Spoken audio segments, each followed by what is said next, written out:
All right, thank you, Rebecca. We're so happy to be here, and we have a brief time together, and let's start with a song. I'm gonna sit at the welcome table. I'm gonna sit at the welcome table one of these days. I'm gonna, that's right, the welcome table. I'm gonna sit at the welcome table one of these days. I'm gonna feast on milk and honey. I'm gonna feast on milk and honey one of these days. I'm gonna feast on milk and honey. Feast on milk and honey one of these days.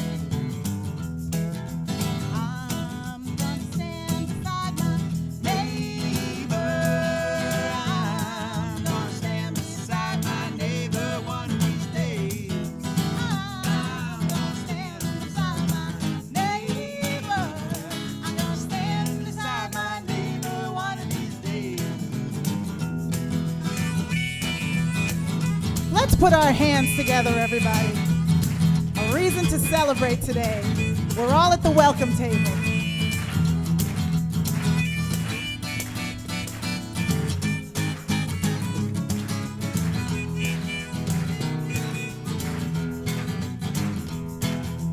All God's children gonna sit together. All God's children gonna sit together one of these days. All God's children gonna sit together. All God's children gonna sit together one of these days. I'm gonna sit at the welcome table. I'm gonna sit at the welcome table one of these days. I'm gonna sit at the welcome table. I'm gonna sit at the welcome table one of these days. I'm gonna sit at the welcome table one of these days. I'm gonna sit at the welcome table one of these days.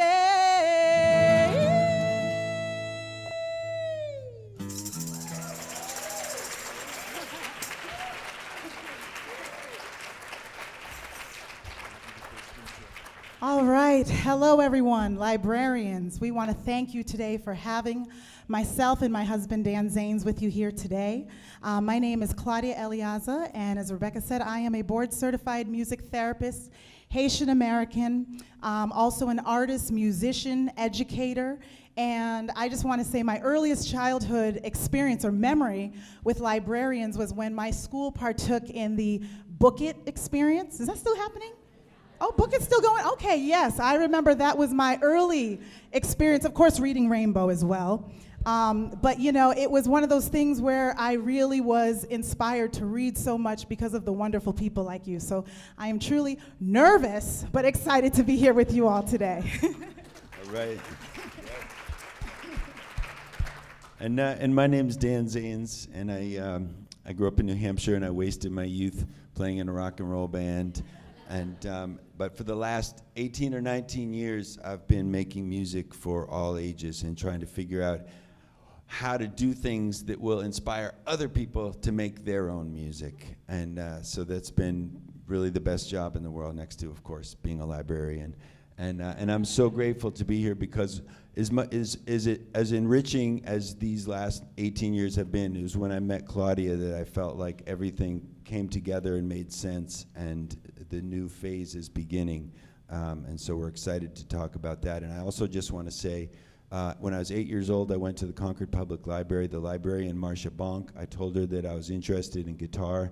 She pointed me to the folk music section, and she said, why don't you go over there and take a record by Leadbelly and see what you think. And so I thank her, I thank the Concord Public Library for my interest in music and for the person that I am today. So, and that's a thanks to all of you.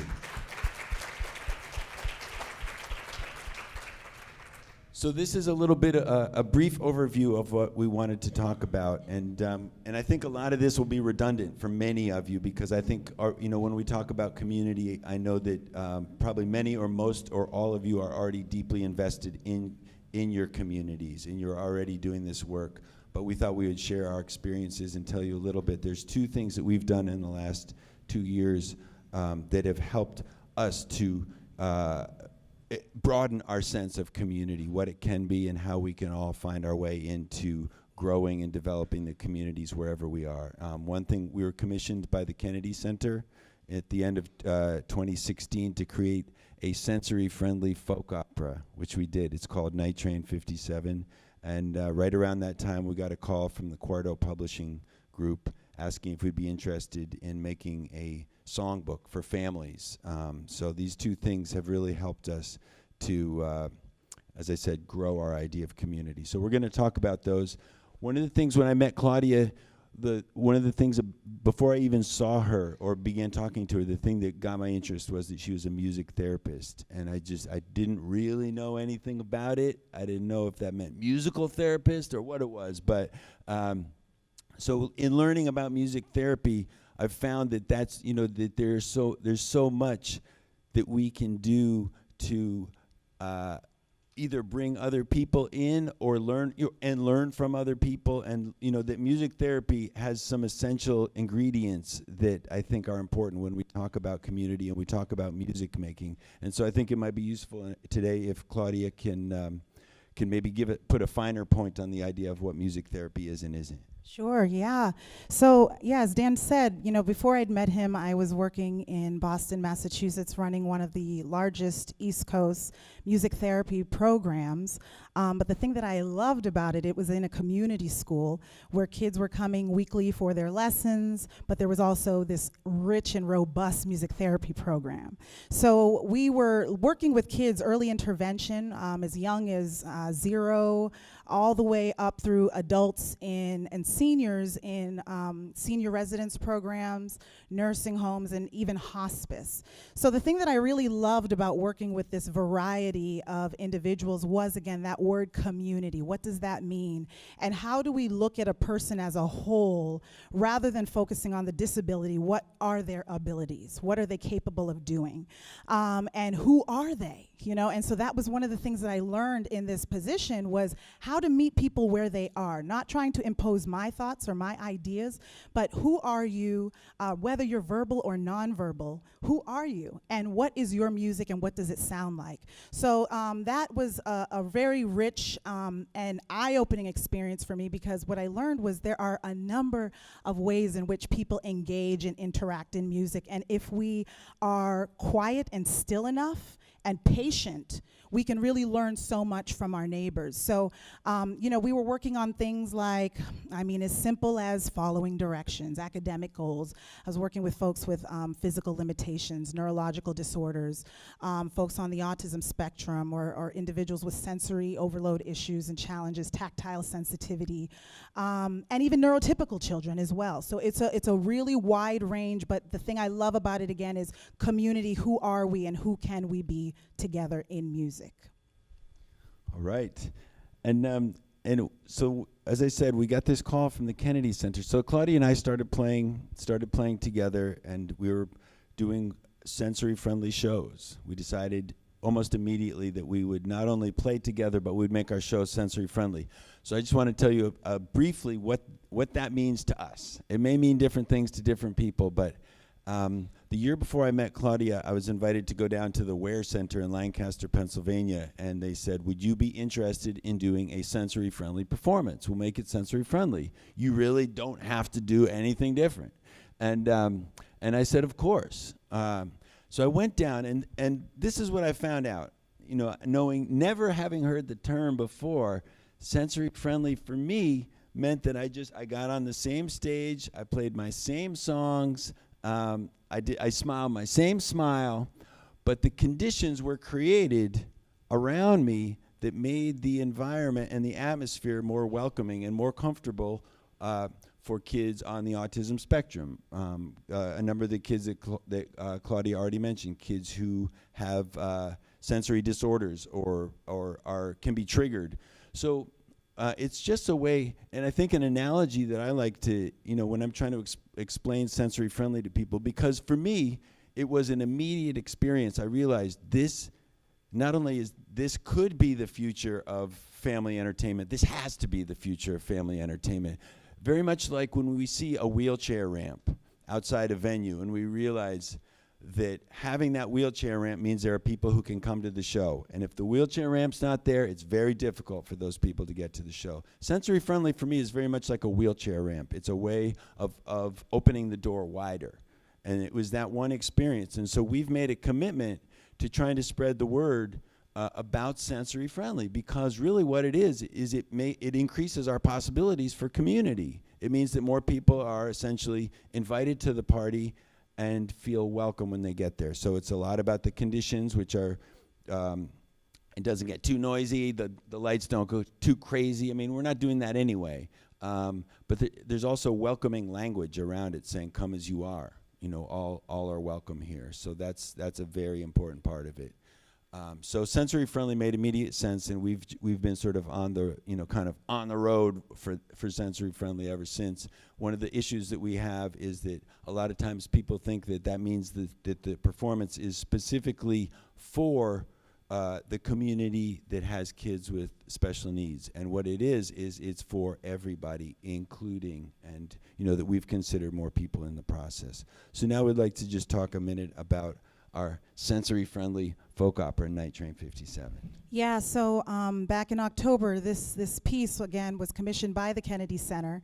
And what was cool about it was that, again, the Kennedy Center has also pretty much written the guidelines and principles on sensory-friendly. And we were able to work with a lot of specialists from the Kennedy Center to create this piece that was created from the ground up to be sensory-friendly. And there was a lot of learning that took place while we were preparing this stuff. We were thinking about how do we make this as accessible and as inclusive as possible. And one of the things I was experiencing as a music therapist talking to families was the sort of split family complex where one parent is doing this project with their neurotypical child, and then the other parent is doing this other thing with the child with special needs, and the family wasn't engaged and doing community things together as a family. So what sorts of social experiences could we create for families as a whole? So there was this big gap. And so as we were working at the Kennedy Center and thinking about this, one of the things that we learned together was how incredible this is that families can come in a social space, come as they are. And what we were learning too was families were feeling uncomfortable because they don't want to, their child being judged in a space too. I don't know how my child's gonna react in this new setting. We don't do these sorts of things because we just never know what's gonna happen, if we're gonna last 5 minutes or if we're gonna be able to sit for the entire production. So I think, as Dan was saying, when we have language that supports that and we encourage, it really is about educating as well, because this is the world that we live in, and how can we create more conducive, welcoming, non-threatening, invitational, accessible and inclusive spaces for all. And as Dan was saying, I believe it's a win-win for everybody. It's not just for the children and the families with special needs children. It's really a win-win for everybody in that space. I'm reminded of a sensory-friendly show that we'd done last year, where there was this beautiful girl. I can picture her face right now, sitting in a wheelchair. She came to the production with her mother, and as we were singing, I would look over at her, and she had this biggest smile on her face, and her head was just shaking the entire time as we were performing. And as the show ended, we went to the merch table. We were meeting a lot of our fans and folks at the show, and her mom came up with her, and she, tears in both of their eyes. She just said, "Thank you," because this is my daughter's first live performance, and I believe the child was around 13 or 14 years old. Her first live performance only came because it was advertised as sensory friendly, and she felt comfortable, and she knew that her child could be in that space. But the other thing that was so incredible to me was she was a huge Dan Zanes fan too, and to think, wow, this is this child's first live experience. But you saw the joy in the family's expression, face, body language. Everything was so rich for that child because we invited and created a space for that child to find her way into. And another thing, another experience that happened was after another sensory-friendly performance, running into a dad who was visibly choked up and tearing because he was there with his neurotypical son. And to see his son in this setting where his son was interacting with kids who had differences, and to see this was, he realized it had never happened before. So all we did was create the conditions. You know, we sang our songs, we did our thing, but we created conditions. So I think a lot of what we're talking about here is really that. So we just want to shift a little bit into talking about, and it's all from the same ball of wax. This is our songbook that's coming out. We came home from Tulsa at 2 a.m, and the songbook was there. It had been mailed to us, so we saw it for the first time this morning. And librarians, before we move on to this, I will say when Dan and I were in Tulsa, we did a school outreach show, and it was an assembly show. And this was the first time I'd ever seen this, but all the kids, I think it was 4th grade through 8th grade, came in with a book in their hand. A book in their hand, and they sat down and read the entire time. Maybe I just haven't been in school for a while, but that was really moving to me to see. They weren't reading while we were playing. Yeah, right. So just to talk a little bit about this, it's because we're talking about conditions, we're talking about community, we're talking about bringing more people in. But there's also another thing that we learned, which too is, when it's one thing to be invited to the party, it's another thing what happens when you get to the party. And we found that there are certain things. There are certain things that go on. I grew up with a very Eurocentric education in Concord, New Hampshire, and it took me a long time to unpack that and to begin to learn about the bigger, broader, more exciting world than the one I was used to. And so in doing this book, we realized a few things. One is there's some songs that may have worked at one point or another, but they're just not good songs for us anymore. We're thinking about songs that have minstrel show roots, for example. We don't really, Claudia and I don't feel like we need them. There's so many good songs out there. So as we did the research, we started tossing some of these songs aside because, not that we shouldn't talk about minstrel shows or acknowledge that, but I think to sing these songs in a joyous setting is to overlook something very, very important. So for us, doing the research, a sea shanty called John Kanakanaka, we found out it's a great song. We have the song, we have the dance, we got this whole thing, but we found out, Kanakanaka is a racial slur in Australia that would be used towards Pacific Islanders. So we rewrote it. It wasn't that deep for us. We just didn't want to feel like we got a song we can sing comfortably here in Brooklyn, but if we go to Melbourne, we can't do it. What's the point? So it was beautiful to find in our research that we could really start to look at, what are our materials, and then another thing, there's a song called All Around the Kitchen I learned from a Pete Seeger record. And to look at that song and realize that it came out of the African American traditions. I had no idea. So to find the information behind the songs also as a way to really celebrate and acknowledge and to begin to have a more clear sense of history. So when people are invited to the party and show up at the party, what we've got to serve up is, to the best of our abilities, consistent with that idea that it's a joyous occasion and we're all in this together. So that's, those are a couple takeaways that we had from the book. But again, we are just so happy to be here with all of you and to be talking about community, because I think we want to go into, our takeaways from all this as it relates to you and the work that you do, or at least as we think, because we've found that we all have the possibilities to help grow and strengthen and create communities, but it's going to look different for each one of us. And that was, I think, sometimes we got into a one-size-fits-all approach to this. Our strengths may not be your strengths, and certainly vice versa. But for us, I think, this is almost a cheerleading moment of, but we all have something. We all have something, and I'm sure you already know that. But just to think about it, for us, we wouldn't have found our strengths had we not made it a goal. You know, if community hadn't been a goal for us, it wouldn't have just happened by default. It had to be a goal for us. You know, and another thing that was useful to me is, you know, I started getting in the habit of, you know, and I may have been late to this, but I started getting in the habit of walking into a room and looking around and seeing who's there. You know, just to really acknowledge who's in the room, who may have been invited to the party and who may not have been invited to the party. And that's really been, a head count has been one of the most useful tools for me in trying to think about community, because what I started finding was there were so many places where people were not invited to the party. So once I had a head count, and of course there's so many things I can't tell just by looking, but there are a lot of things I can tell just by looking. So when I glance around and see, you know, who's there and who's not, it really does help give me and give us a sense of what can now what can we do? And so that's, you know, that's another takeaway for anyone who's not already doing that. The head count is just a beautiful tool. And community is different. It looks different to different people. And for us, music making is a great way for us to form community. Again, I feel it's a very non-threatening way to just connect with people. There's a beautiful saying that says where words fail, music speaks. And you know, as an educator, I was finding as I was working with little ones, a lot of kids don't even know Twinkle Twinkle Little Star anymore. You know, and parents aren't singing to their children in the way that they once did.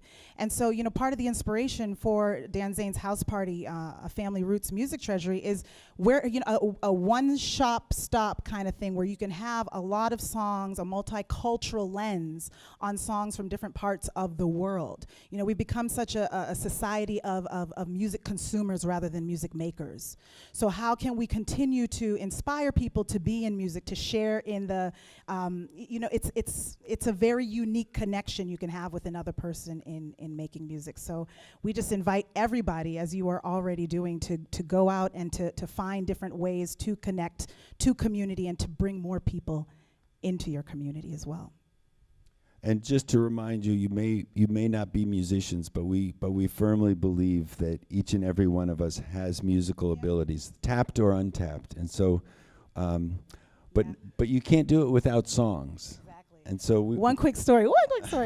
You know, when I did a service program out in Kenya, I was working at an orphanage out there bringing music and sharing, and it was an exchange, and it was a really cool experience. And a number of students from Berklee College of Music, where I graduated from, went on this service trip.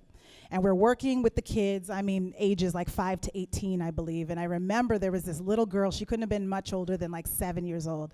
And she looked at one of us and she said, "Oh, will you sing me this song? You know, will you sing this song to me?" And the gentleman that was with us, you know, he's a horn player. And he was like, "Oh, I don't sing, you know, I don't sing." And her face, like she couldn't even process that. She's like, "You don't sing?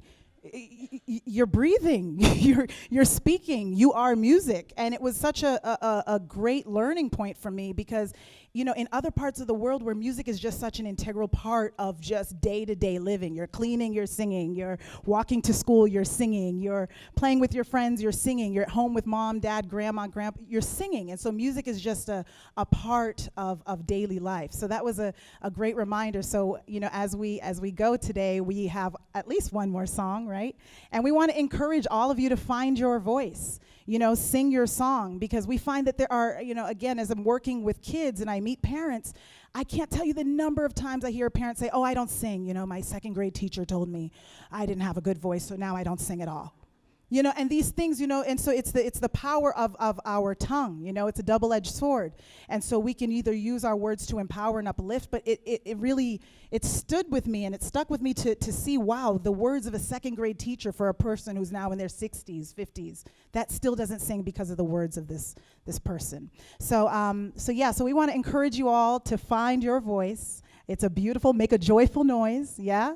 All right, and we're going to go out on this, or do you have one more thing you want to say? No, Okay, we're going to go out on this song with you all today. That's it. And as Claudia said, so we would, to get real specific, we'd encourage all of you, if you don't have one already, to get a signature song. In other words, the one song you can always be counted on to sing. And this one we're about to do now is a signature song for Fannie Lou Hamer, the organizer, activist, African-American woman, who came to activism later in her life, in her mid-40s, and made her way from grassroots work in Mississippi up to the Democratic National Convention. And she's an inspiration, and she sang the whole way. And All she's right? proof that it's never too late. At 40s, she came to this. And this song is in the songbook.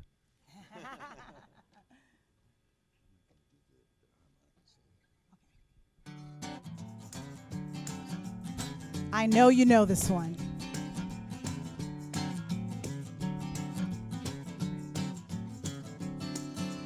This little light of mine, I'm gonna let it shine. This little light of mine, I'm gonna let it shine. This little light of mine, I'm gonna let it shine. Let it shine, shine, shine, let it shine. Here's another thing I do sometimes. If I don't see folks singing along, I love to walk out with the mic. All right, so let's try that one more time together, all right? Here we go. This little light of mine, this little light of mine, I'm gonna let it shine. This little light of mine, I'm gonna let it shine. Let it shine, shine, shine, let it shine, yeah. Everywhere I go, everywhere I go, oh, everywhere I go. Let it shine, shine, shine, let it shine. In my neighborhood, I'm gonna let it shine. yeah. In my neighborhood, in my neighborhood, let it shine, shine, shine, let it shine. This little light, everybody this time. This little light of mine, I'm gonna let it shine. This little light of mine, yeah, I'm gonna let it shine. This little light of mine, I'm gonna let it shine. Let it shine, shine, shine, let it shine. Let it shine.